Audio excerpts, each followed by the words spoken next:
Bueno, ¿cómo les va? Hoy estamos en nuestra 10ª clase, la última de este ciclo tan particular que hicimos bajo estas condiciones, por cierto, peculiares. Hoy vamos a empezar la clase de modo distinto, con música. Les propongo entonces que escuchen dos temas. Primero voy a poner uno que seguramente ustedes conocen más. Este seguramente lo conocen. Es Revolution de los Beatles. Y ahora voy a poner otro que quizás no conozcan, menos conocido. Este otro es Revolution, también lleva el mismo título, pero de Nina Simone. Escuchemos un poquito.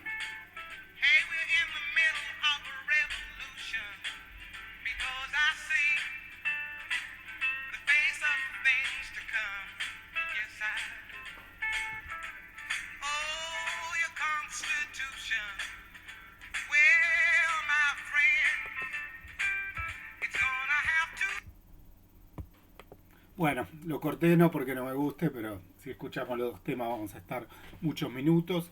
Ambos están en los materiales complementarios que figuran en nuestra página web. Los pueden buscar ahí, los conduce al link de YouTube. Como les digo, el de los Beatles es el más conocido, fue compuesto en el año 68 por Lennon, se versionó dos veces. Y bueno, es un tema que seguramente todos conocerán. El segundo de Nina Simone, los que sean más amantes de la música, del jazz negro, bueno, seguramente tendrán alguna referencia. Los que no, les cuento que es una canción de esta eh, compositora, de esta autora, que fue grabada en 1969. Como verán, hay una obvia cercanía entre los dos temas y además los dos se titulan Revolution. Ahora bien, apelan a cosas muy diferentes, antagónicas diríamos. Voy a leer brevemente el tema en castellano de los Beatles. Si lo canto me van a llevar preso, así que bueno, no me animaría a hacerlo.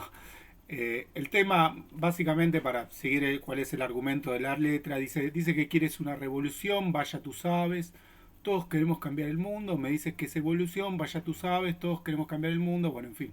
Pero cuando hablas de la destrucción, sabes que no puedes contar conmigo, sabes que estará bien, muy bien, muy bien, muy bien, dices que tienes una solución verdadera, vaya tú sabes, a todos nos encantaría ver el plan, me pides una contribución, vaya tú sabes, estamos haciendo lo que podemos. Bueno, sigue.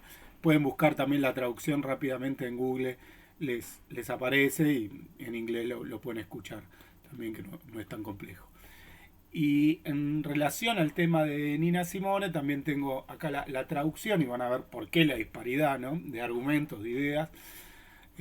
Empieza diciendo, y ahora tenemos una revolución porque veo la cara de lo que vendrá, sí, tu constitución, bueno, mis amigos, va a tener que doblarse, estoy aquí para contarles sobre la destrucción de todo el mal que tendrá que terminar. Algunas personas van a entender la noción, sé que van a decir que estoy predicando el odio, pero si tengo que nadar el océano, vuelo, solo me gustaría comunicarme, no es tan simple como hablar Shive, bueno, en fin, sigue, no voy a hacerlo todo, aparte que, que les cuenten así una letra seguramente no es tan lindo, tan gratificante como escucharla.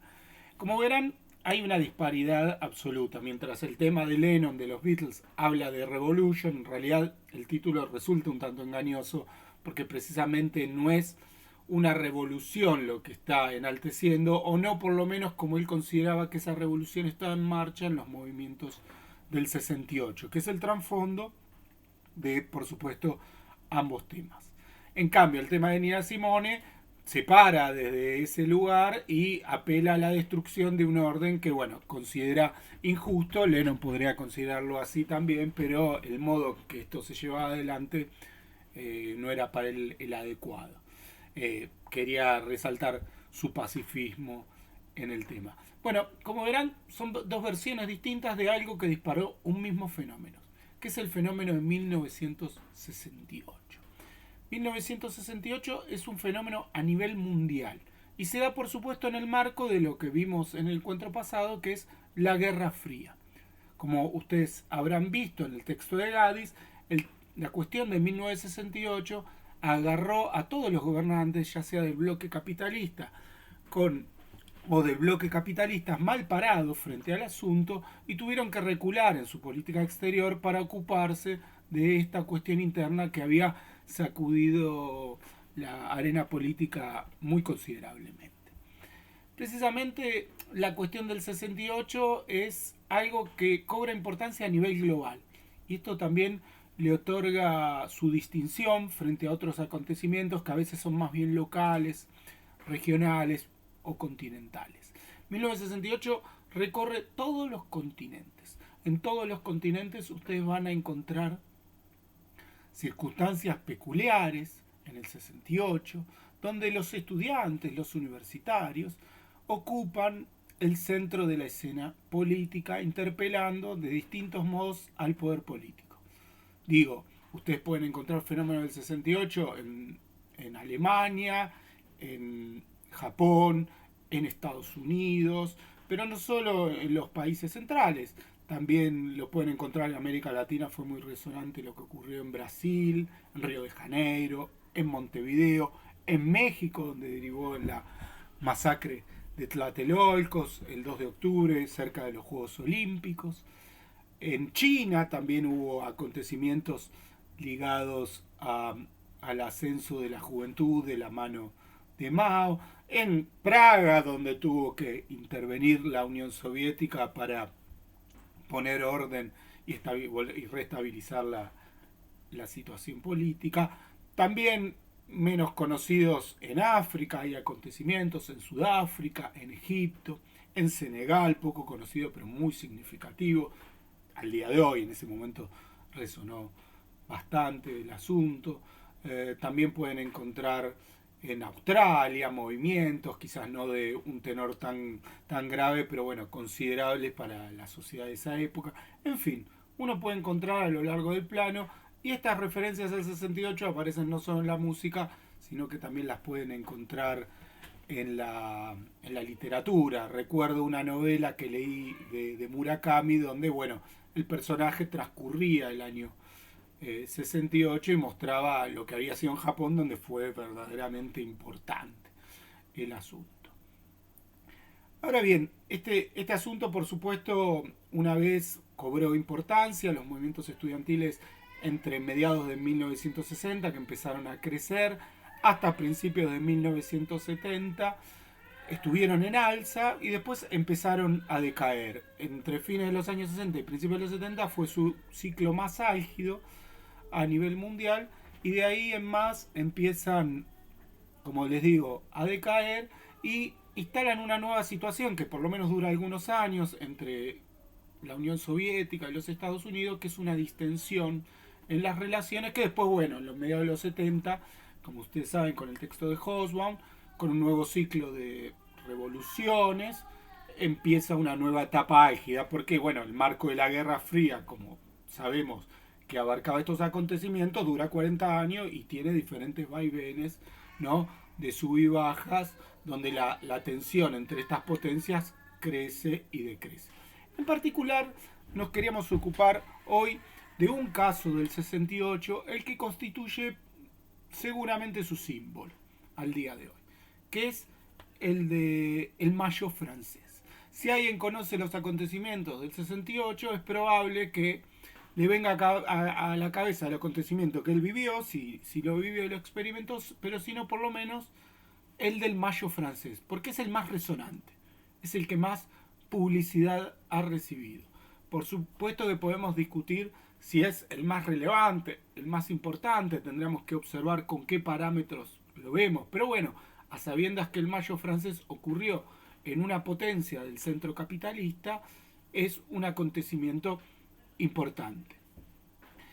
Ocurrió además bajo un gobierno de un general, el general de Gaulle, que había sido un héroe de la Segunda Guerra Mundial y había constituido desde los fines de los años 50 la Quinta República Francesa que llega hasta el día de hoy. Francia tuvo 5 repúblicas, arrancando por la que comienza tras la Revolución Francesa de 1789, y esta Quinta República dura hasta el día de hoy y tiene una figura resonante que es De Gaulle, quien tras el fracaso de la Cuarta República después de la Segunda Guerra Mundial, logra una estabilidad política. Y el acontecimiento del 68, si bien hay algunos antecedentes ya de conflictos crecientes en Francia, viene a romper, o parecía que podía romper con esa Quinta República, cosa que finalmente no ocurre.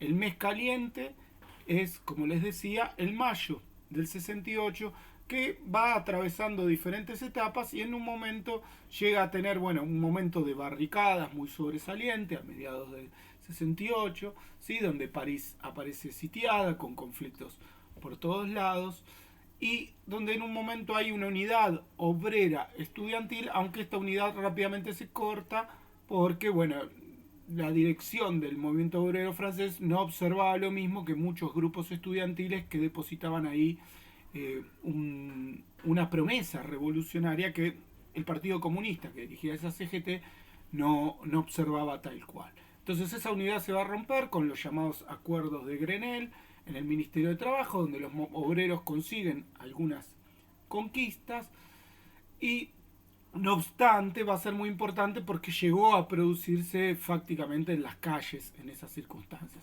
Algunos dicen que son los jóvenes del movimiento obrero quienes más se coaligaron con esta juventud estudiantil, universitaria, que salió a las calles a protestar contra este régimen político que lo consideraban opresivo, anticuado, conservador, de derecha, etc.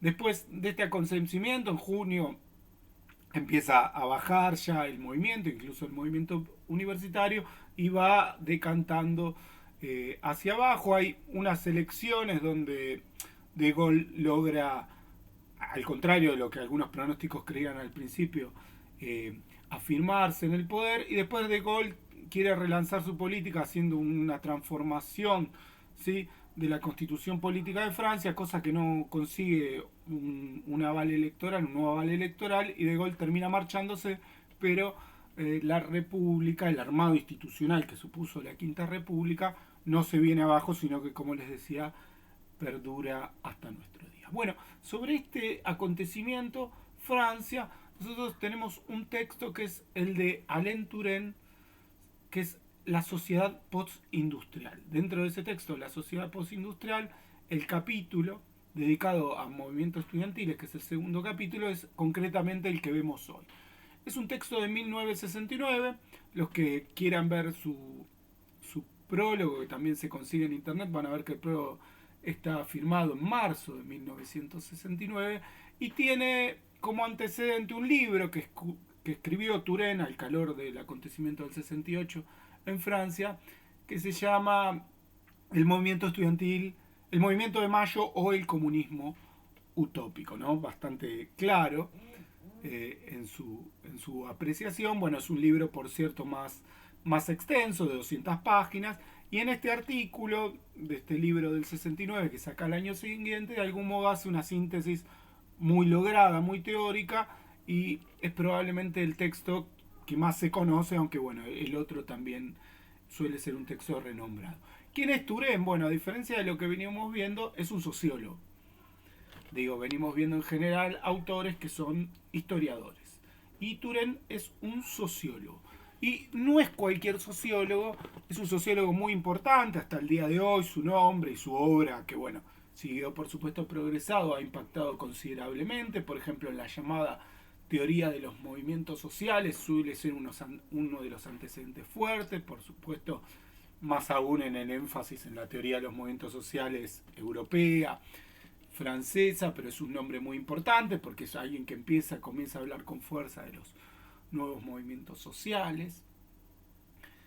Es, como les digo, un sociólogo que en ese momento estaba trabajando en Francia, en una universidad, ¿sí?, en una de las universidades de donde el conflicto cobra vuelo, en una universidad periférica creada más recientemente a París, donde de Nanterre, ¿sí?, donde el conflicto estudiantil empieza a resurgir en el 68, donde aparece uno de sus líderes, Daniel Cohn-Bendit, que siguió siendo una figura importante, llegó a ser eurodiputado en Europa, posteriormente obviamente, y en ese momento estaba resurgiendo como una de las figuras. Turén los conoció a todos ellos y los vio porque eran estudiantes en sus cursos.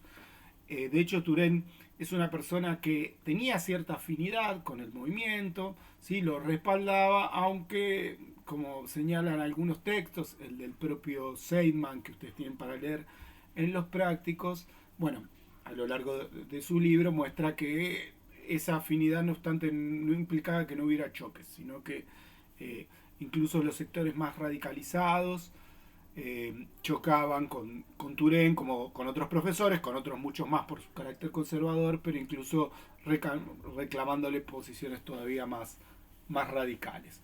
Bueno, Turén empieza a escribir a la luz de estos acontecimientos como pensador contemporáneo, publica los primeros artículos en el diario Le Monde Diplomatique y saca ese libro en el 68 que está proseguido por este otro artículo del año 69. Antes de meternos de lleno más en ese artículo y hacer algunos comentarios para facilitar la lectura de ustedes y que ustedes puedan entender mejor la cuestión, hay que hacer algunos señalamientos de en qué marco se ubica para Turén, de acuerdo a su lectura, este acontecimiento del 68. Para Turén, este acontecimiento se ubica en el marco de un cambio del tipo de sociedad. De las sociedades capitalistas, podríamos decir, más avanzadas, ¿sí? Las sociedades del capitalismo central, entre las que se encontraría, por supuesto, Francia. E implica la aparición de lo que él va a denominar una sociedad programada. ¿Qué es una sociedad capitalista? Aunque el concepto de sociedad programada también puede ser aplicado más allá del capitalismo, por cierto, aunque, como digo, lo está pensando en relación más bien a Francia. Esta sociedad programada es una sociedad distinta de la sociedad clásica de la revolución industrial de producción. ¿En qué sentido? Bueno, es una sociedad donde el conocimiento ocupa un lugar, y por lo tanto la ciencia y la universidad ocupa un lugar muy significativo en el entramado social. Y es una sociedad de aparatos que tratan de moldear la vida de las personas. Por eso, esta sociedad programada tiene dos conceptos claves, que son la integración social, tratan de integrar a las personas a esos aparatos, ¿sí? Integrándolas no solo por el lado de la producción, sino también por el lado del consumo, es decir, van moldeando su deseo, su consumo, y también es una sociedad que implica, por todo ello, relacionado a ello, asociado a ello, la manipulación cultural de los individuos. Para Turén, y esto es el centro de su polémica, el movimiento obrero no implica en este contexto el conflicto fundamental de la sociedad. Si bien sigue siendo un conflicto importante y el conflicto de clase por supuesto no desaparece, aparece un nuevo conflicto que cobra más importancia, que tiene que ver con aquellos que resisten a esa sociedad programada. ¿Por qué? Porque esa sociedad es muy opresiva de los individuos. Por eso para él el concepto central en esta sociedad programada, que van haciendo con posterioridad a la Segunda Guerra Mundial, no es el de explotación económica, que sigue existiendo, no obstante, sino el de alienación, porque precisamente lo que quiere señalar es la importancia política de esto. En ese sentido, estos aparatos están manejados por aquel capital que maneja, que domina la situación, que se hace el control del Estado, un Estado que pierde todo tipo de autonomía, es un Estado débil, un Estado que podríamos decir, con nuestras palabras, está colonizado por estos intereses, ¿sí? Y un Estado que, en definitiva, subyuga y trata de orientar el consumo y la vida de las personas de acuerdo al interés de estos propios aparatos, cuyo interés, por cierto, es potenciarse a sí mismo, es decir, hacerse más fuerte política y económicamente, controlando la vida de las personas que están llevadas a una participación absolutamente dependiente. Por supuesto que esto genera choques, porque hay sectores que no soportan esta participación dependiente y no soportan que esta participación se haga a costa de ofrecerle un consumo que implica una vida y en el cual ellos consideran se le va la vida. Entonces, frente a este conflicto aparece en su centro lugares como la universidad, que requieren ser programados, requieren ser subyugados y donde aparece un elemento de contestación que son los estudiantes que se niegan a vivir de acuerdo a los parámetros de esta sociedad. Y en ese sentido, los estudiantes son un sujeto destacado en desmedro de los obreros que en algunos casos pueden aparecer en importancia, pero que globalmente han perdido la trascendencia porque el centro de los conflictos no está en la fábrica, sino que está en la lucha, en las tensiones múltiples que se establecen con estos aparatos políticos. Esto por supuesto es muy criticado, la izquierda por izquierda y por derecha, la izquierda básicamente lo que le ha señalado con críticas en la propia época, no solo digo en Francia, sino en toda Europa, es señalar que en verdad el conflicto obrero, pese a que en algún momento los estudiantes cobren vuelo y mayor importancia, sigue siendo el conflicto social fundamental de las sociedades capitalistas. Bueno, todo esto ha disparado una serie de polémicas. Por supuesto, Turén conocía estas polémicas, pero no obstante siguió defendiendo sus argumentos que venía pensando y que publicó en este libro La sociedad postindustrial. Ustedes de ese libro tienen que leer el capítulo 2 y ahora sí me gustaría ir más de lleno a la explicación que le establece.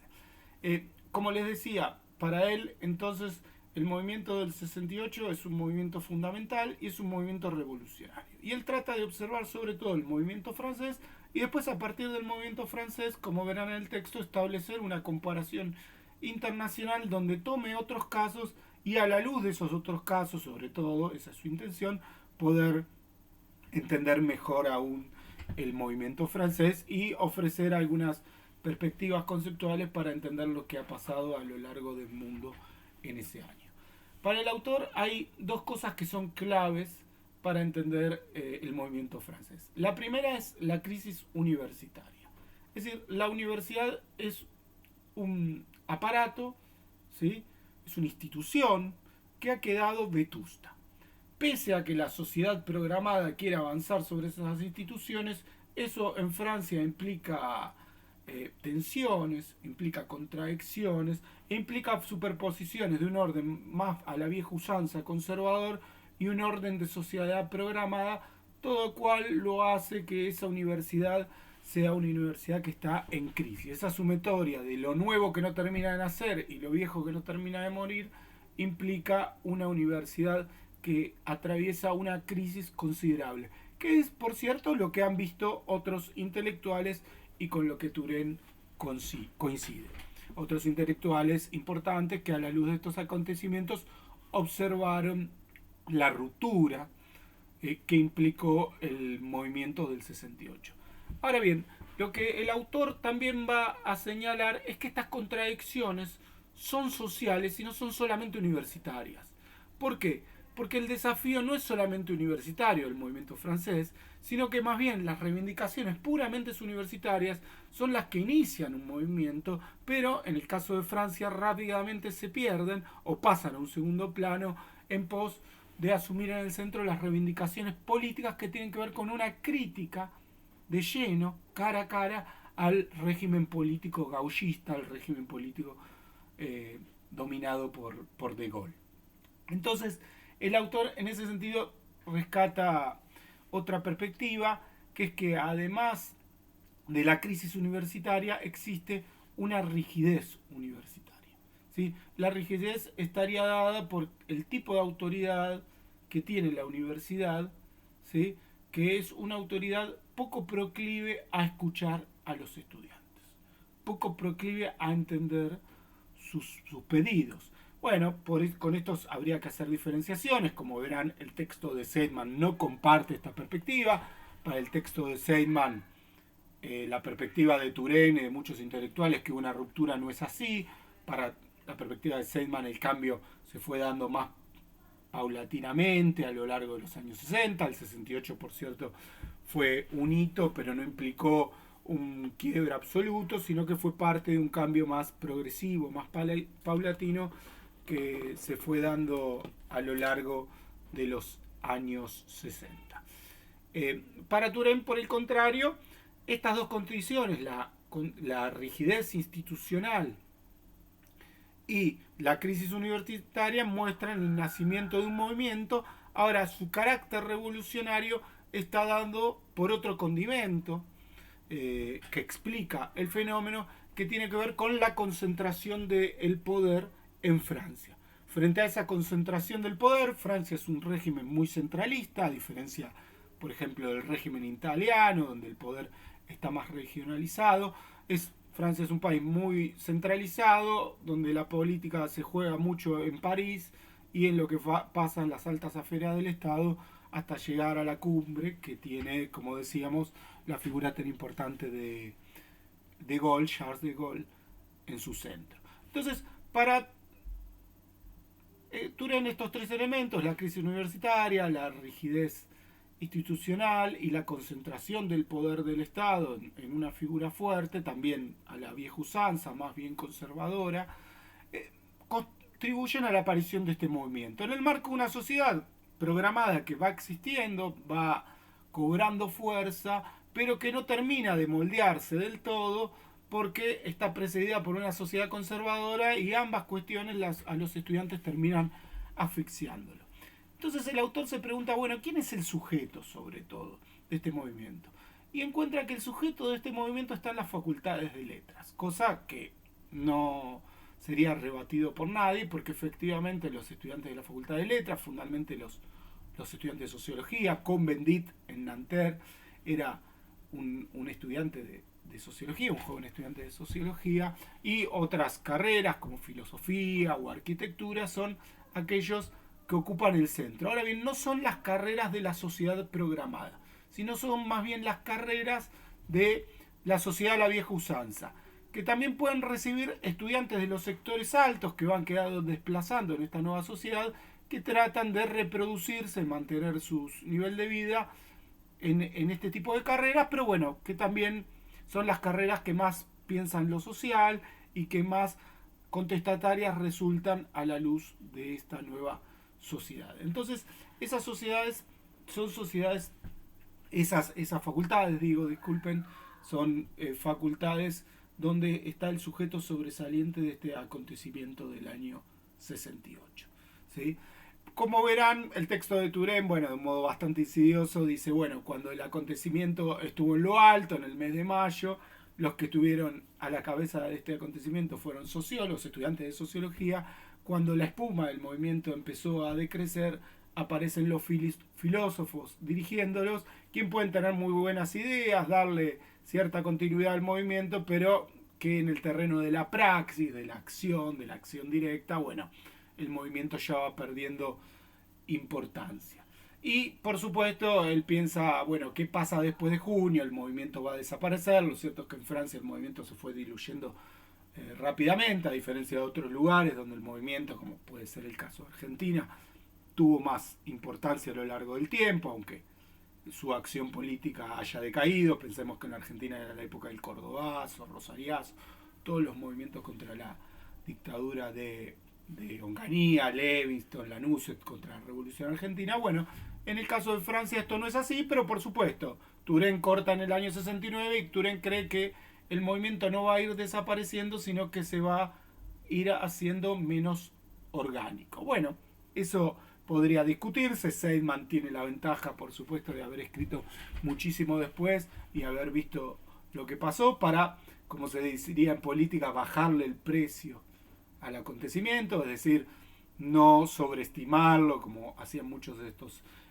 intelectuales que parecían estar encandilados por el fenómeno. Pero bueno, para Turén esto no es así en ese momento, ¿sí? Y además otra faceta interesante del texto de Turén que les comentaba es la cuestión de la comparación que hace entre distintos movimientos estudiantiles, que ustedes lo tienen sintetizado en un cuadro en las últimas páginas del texto. Y ahí podrán ver que el autor compara movimientos distintos, ¿sí? Los casos los anoto que salen a la luz son los de Francia, Checoslovaquia, Italia, Colombia, Japón, México, Alemania y Berkeley, también en Estados Unidos, al igual que el de Colombia. Bueno, y a raíz de esas tres variables que considera, ¿sí? Va estableciendo, en realidad el cuadro está cruzado por dos variables, pero una segunda, que es el sistema institucional, tiene dentro de sí al poder político, la diferencia de poder político, va viendo qué lugar le cabe a cada movimiento y cuáles son sus características. Por ejemplo, en relación al movimiento estadounidense, el movimiento estadounidense es un movimiento más centrado, dice, sobre los sujetos y sobre sus relaciones, y es un movimiento de características más culturales, por eso se llega a hablar de él como revuelta cultural. En cambio, el movimiento francés es un movimiento donde la identidad del sujeto es importante, la oposición al sistema político tan concentrado también es importante, y donde el principio de totalidad, es decir, la asociación entre los sujetos que forman parte del sujeto, no es precisamente lo que más arraiga, porque precisamente el Mayo francés lo que mostró es que tal ese hecatombe de movimientos en el año 68, en mayo de 68, después se fue perdiendo y fue desapareciendo en pos de los llamados grupúsculos, es decir, los diferentes pequeños grupos que trataron de apropiarse un sentido u otro, incluso disputando mucho entre sí, y en ese sentido esa disputa, esa falta de asociación, bueno, termina siendo algo que hace que el movimiento también empiece a decaer y no pueda reponerse a la nueva situación política. Por supuesto que cuando De Gaulle logró,